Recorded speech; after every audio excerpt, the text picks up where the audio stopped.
নমস্কার, আমি অলোক বিশ্বাস। আপনারা দেখছেন সত্যের পথে। এর মধ্যে আরো একটি বড় খবরের দিকে নজর রাখতে হচ্ছে। রাজ্যে সরকারি চাকরির আকাল, কাজের খোঁজে ভিন রাজ্যে যেতে হচ্ছে যুবকদের। তারই মধ্যে ঝাঁপ বন্ধ হলো আরেকটি কারখানা। এবার ঝাঁপ পড়লো এক বিস্কুট কারখানায়। মে মাস থেকেই বন্ধ ছিল উৎপাদন, কর্মহীন হয়ে পড়লো বহু শ্রমিক। আর এই নিয়ে কোনো প্রতিক্রিয়া মেলেনি কর্তৃপক্ষের কাছ থেকে। আরো একবার জানাই, সরকারি চাকরির আকাল। আর সরকারি চাকরি যাদের হচ্ছে, অযোগ্যদের লম্বা তালিকা দেখতে পাওয়া যাচ্ছে। আর সেই লড়াই দিনের পর দিন করে চলছে যোগ্য চাকরি প্রার্থীরা। আর সেই সঙ্গে কাজের খোঁজে চলে যাচ্ছে ভিন রাজ্যের যুবকরা।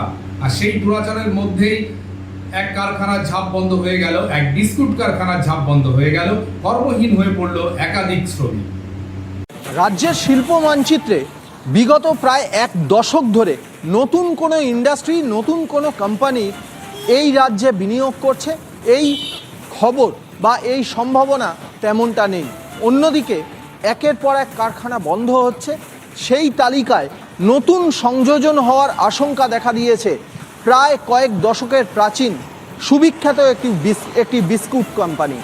সেই বিস্কুট কোম্পানি তারাতলার যে অফিস, সেই তারাতলার অফিস এবং এই অফিসের সঙ্গেই তাদের প্রোডাকশন ইউনিট, এই সুবিখ্যাত বিস্কিট কোম্পানি বা সুবিখ্যাত কোম্পানিটি তাদের প্রোডাকশন ইউনিট তারাতলায় বন্ধ করে দিতে পারে এমন আশঙ্কা দেখা দিয়েছে। তার কারণ, এই কোম্পানির এই প্রোডাকশন ইউনিটে 122 জন স্থায়ী কর্মচারী ছিলেন। তাদের প্রত্যেককে 3টি ধাপে ভিআরএস দেওয়া হয়েছে এবং ভিআরএসের সঙ্গে লাম্পসাম অ্যামাউন্ট তাদেরকে অফার করা হয়েছে। যারা কর্মচারী, যারা কর্মী বিভিন্ন ইউনিয়ন করেন, সেই ইউনিয়নের যারা নেতা তারা বলছেন যে ম্যানেজমেন্টের তরফ থেকে বলা হয়েছে যে প্রতিযোগিতার বাজারে তারা নাকি টিকে থাকতে পারছেন না। র মেটেরিয়ালসের দাম বাড়ছে বিদ্যুতের দাম।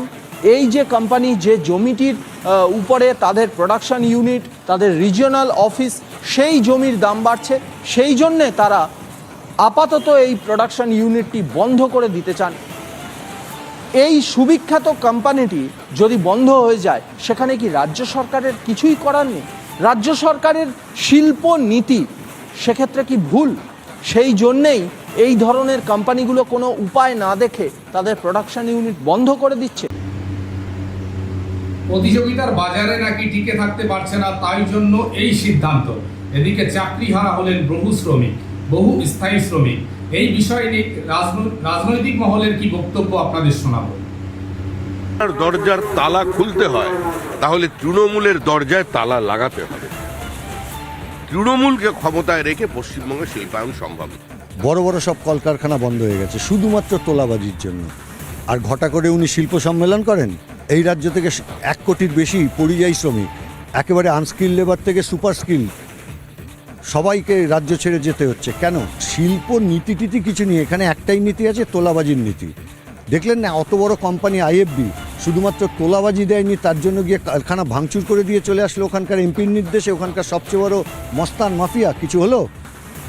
তারপর তো দেখা গেল ওদের বাধ্য করা হয়েছে যে 98 কোটি টাকা নির্বাচনী বন্ড কিনতে, তা নাহলে ব্যবসা করতে দেবে না। তো কে করবে এই রাজ্যে ব্যবসা এই তোলাবাজদের আমলে? আমরা ছোটরা ব্রিটানিয়া ছাড়া অন্য কোনো বিস্কুট দেখিনি। সেই কারখানাটা বন্ধ হয়ে গেল। ওদের রিজিওনাল অফিসটা যেহেতু এখানে, অফিসটা খোলা আছে কিন্তু কোনো উৎপাদন আর হচ্ছে না, প্রোডাকশান বন্ধ হয়ে গেছে। 15-20 দিনে বেশি হবে তার প্রোডাকশান বন্ধ রেখেছে।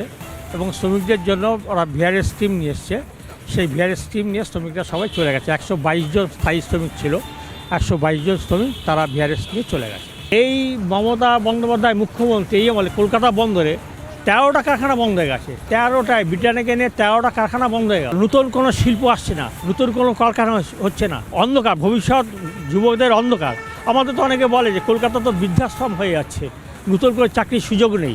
এতক্ষণ আপনারা দেখলেন সত্যের পথে। আমি অলোক বিশ্বাস, সর্বদা আপনাদের সাথে।